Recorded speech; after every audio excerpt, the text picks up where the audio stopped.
We have some updates on the Montreal Canadiens, including some injury updates on Price and Gallagher. We have some other signings on some prospects, Adam Lowry in Winnipeg, and we also have some injury updates as well. We'll get into the latest news coming up next.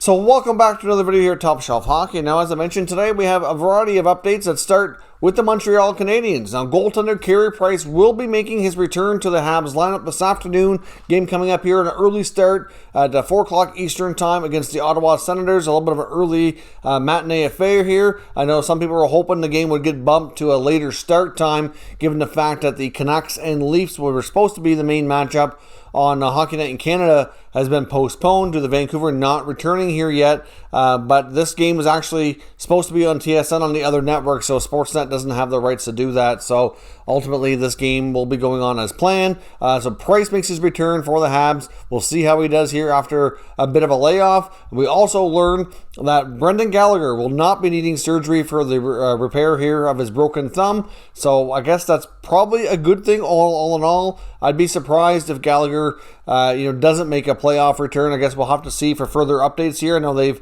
indicated he's likely done for the regular season, but I would imagine a warrior like Gallagher not playing in the playoffs. I imagine he'll be back. Just a matter of how close to 100% it is at that time and how good he's feeling. But Gallagher doesn't need surgery, so I guess we'll take that here as a positive. Of course, they got Ben Sherratt back on the blue line last night. They're still trying to squeeze in Cole Caulfield. So at this point, what they can do cap-wise, because they don't have enough cap space to really do a recall here for a guy like Caulfield to get him into his first NHL game.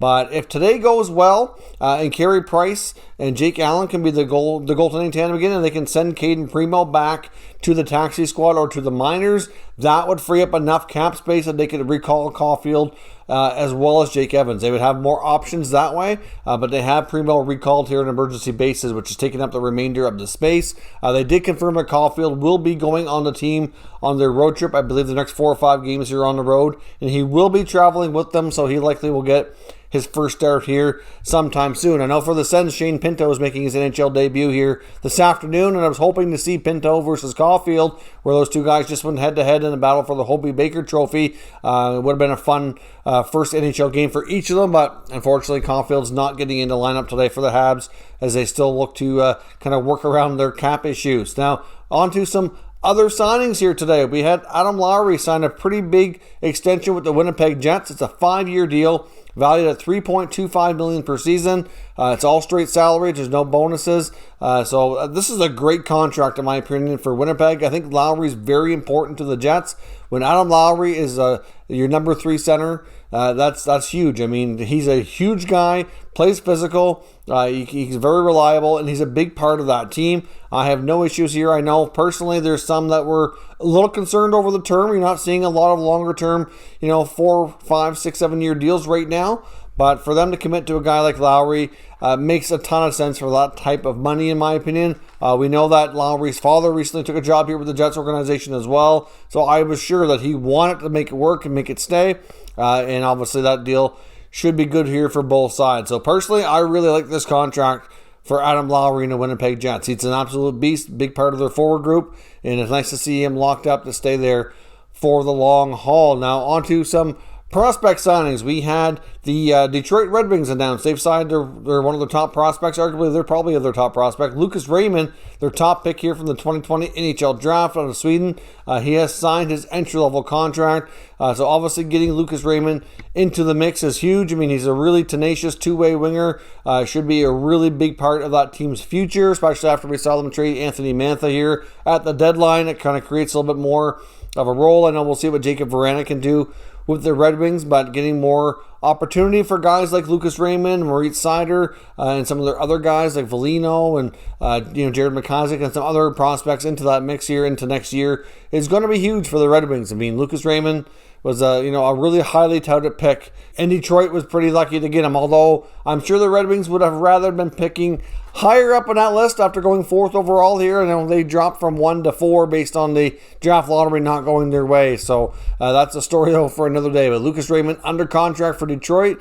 Be interesting to see what kind of impact he has in his first full year. The Edmonton Oilers have officially come to terms now with Dylan Holloway from the University of Wisconsin, who was their first-round pick last year as well. Dylan Holloway is a great skating kind of guy who could be a center, could be a winger. A huge role with Team Canada this past year at the World Junior Championships. After Captain Kirby Dach went down, he was able to take an even bigger leadership role and certainly stepped up. So I think this is a great signing for the Oilers. They're certainly missing that middle six help, and I think he'll be a big part of that. He could, like I said, he could be their number 3 center longer term. He could be more than that. Really, he could turn into a winger. Hard to say where they're going to place him at the NHL level, but Holloway's a great prospect with a bright future, and the Oilers are excited to get him under contract here. Now, we also have the Ottawa Senators signing Cole Reinhardt to his entry-level deal. Now, Reinhardt's actually a late-round pick from 2020. We're starting to see a few more of these guys get picked up here, but he's a winger, 6 feet tall, around 200 pounds.